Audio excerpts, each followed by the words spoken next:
Durante o período colonial na Indochina francesa, a França, através da organização criminosa União Corsa, manteve os olhos fechados para o tráfico de ópio na região. Ao fechar os olhos para essa atividade ilícita, o governo francês garantia que as elites corruptas da região sufocassem eventuais tentativas de rebelião e independência.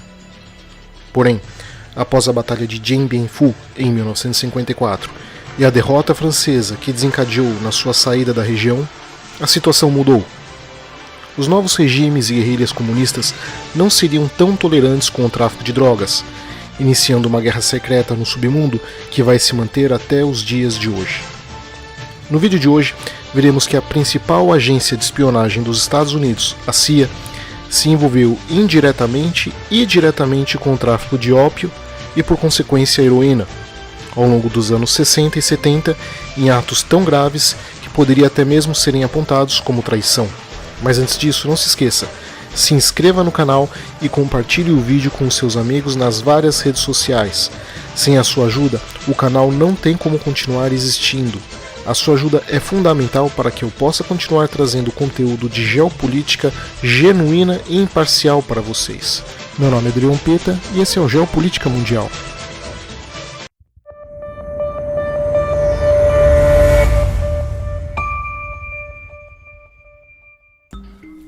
Desde que os britânicos obrigaram a China a legalizar o ópio no século XIX, após as guerras do ópio em 1839, tanto a heroína como o ópio passaram a ser um pesadelo para a população e para os governos locais no sudeste e leste asiático.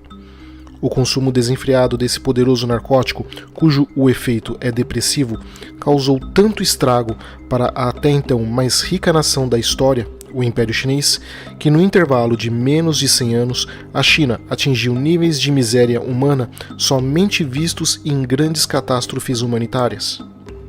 Além disso, devido ao oceano de chineses viciados, o ópio eventualmente acabou se tornando uma moeda mais valiosa que o próprio dinheiro.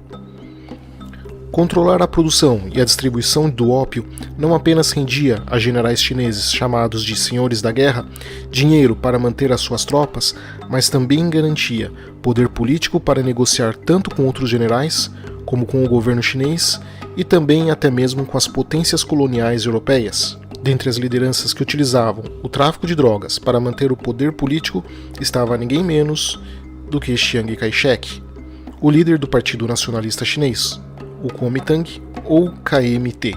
Chiang Kai-shek, junto de outros líderes políticos e militares aliados aos tríades chineses, viam no tráfico internacional de ópio uma forma de angariar fundos para continuar lutando contra o Império Japonês durante a Segunda Guerra Mundial.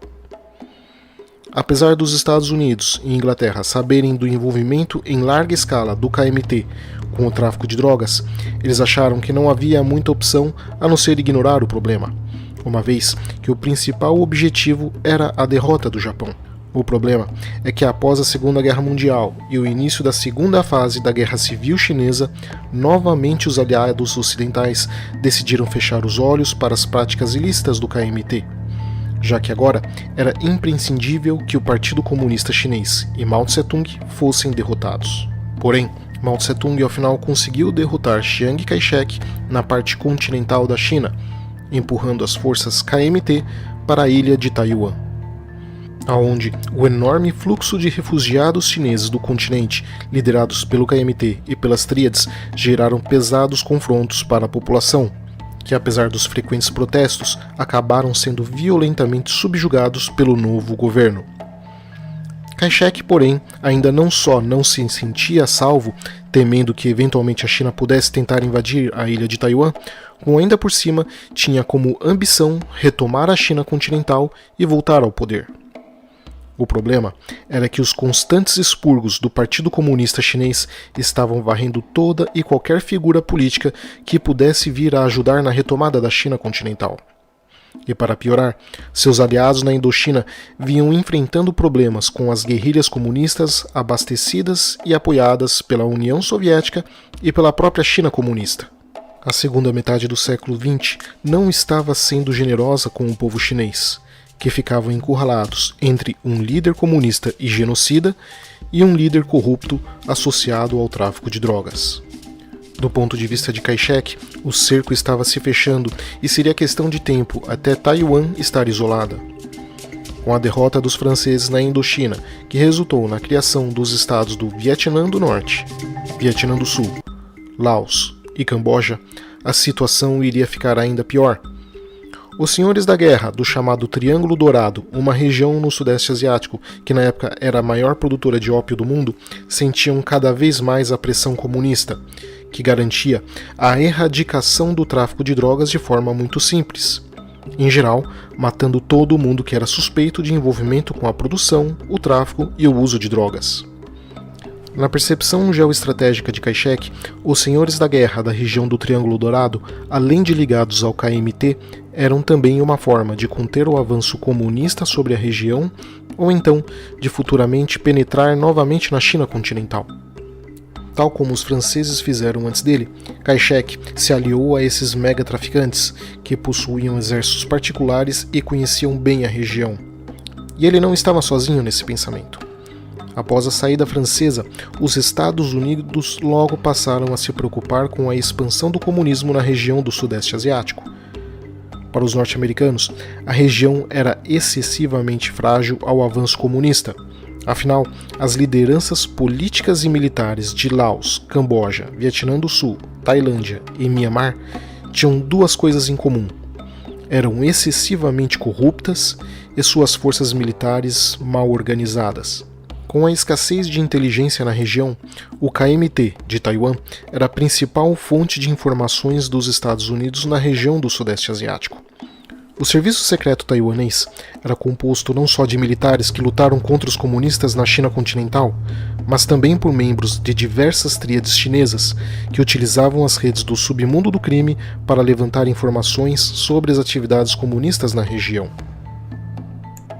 Porém, a CIA não confiava em Kai-shek para ser o único ou principal peão de suas operações secretas contra os comunistas, apoiando assim também o chefe de polícia da Tailândia, o general Phao Srianonda.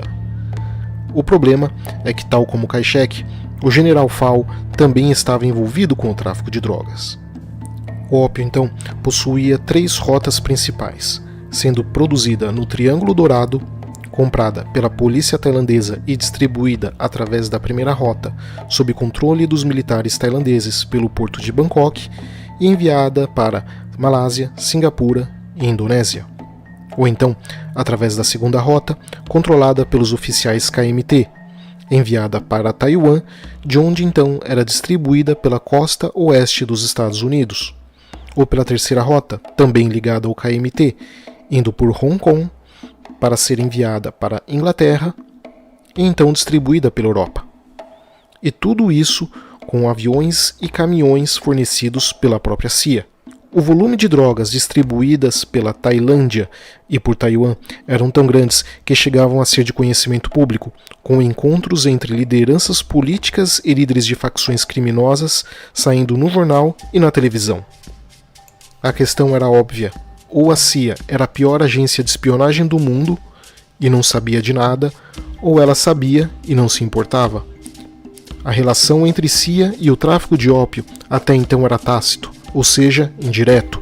O Serviço de Inteligência dos Estados Unidos apenas não se importava e fazia vista grossa em relação aos generais e políticos corruptos do Sudeste Asiático, não havendo até então envolvimento direto entre CIA e tráfico de ópio. Porém, conforme a Guerra do Vietnã foi aumentando e ficando mais intensa, o envolvimento deixou de ser apenas indireto para ser explicitamente direto.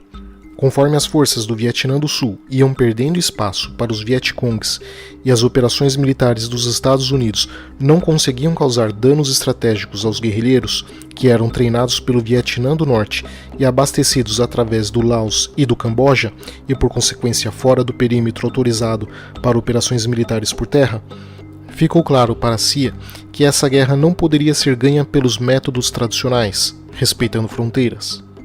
Assim, a CIA passou a treinar e abastecer diretamente os senhores da guerra, traficantes de ópio, para que lutassem na região, em especial aqueles que estavam na região do estado de Shan, uma área de Myanmar de difícil acesso e controlada até os dias de hoje por uma confederação de lideranças paramilitares. Mas mais importante ainda foi a associação com um general laotiano, Vang Pao, que comandava 30 mil paramilitares da etnia Mon, uma tribo da região que na época tirava da produção de ópio a sua principal fonte de renda. A ideia era a de cortar as linhas de abastecimento do Vietnã do Norte que passavam pelo Laos e entravam no Vietnã do Sul, em território Vietcong, ao mesmo tempo em que se combatia o Pathet Lao, outra organização comunista da região, só que estes no Laos. O envolvimento do serviço secreto dos Estados Unidos com esses traficantes de drogas não era apenas fornecendo equipamento e treinamento para eles lutarem contra as guerrilhas comunistas, até porque não se luta apenas com armas e treinamento, mas também com dinheiro.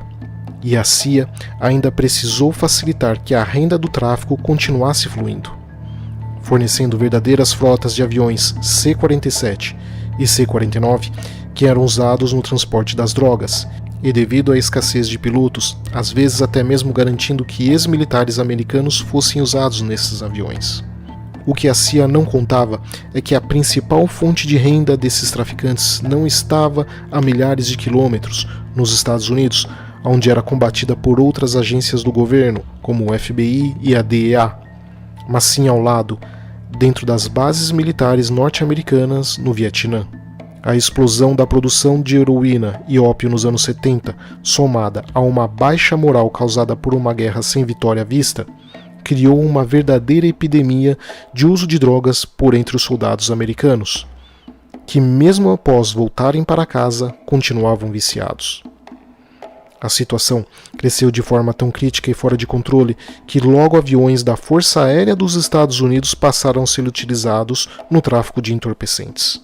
Tudo isso poderia ter passado desapercebido ou como uma mera história de fantasia ou teoria da conspiração se não fossem reportagens e denúncias feitas por pessoas como o historiador Alfred McCoy e o ex-agente da CIA Anthony Pochepny, bem como documentos secretos que foram tornados públicos entre 2006 e 2009.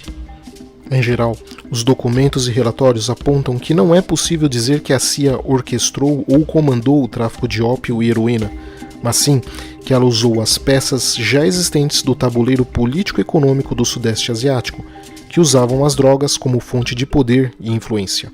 Ou seja, ela teria apenas jogado as regras do jogo. Coincidência ou não, tráfico de drogas e CIA seriam palavras frequentemente usadas na mesma frase pelas décadas seguintes, mas isso é um assunto para outros vídeos. Obrigado a todos, não se esqueça de comentar abaixo o que você achou do vídeo, se inscrever no canal e compartilhá-lo com todo mundo que você conhece. Abraços e até a próxima.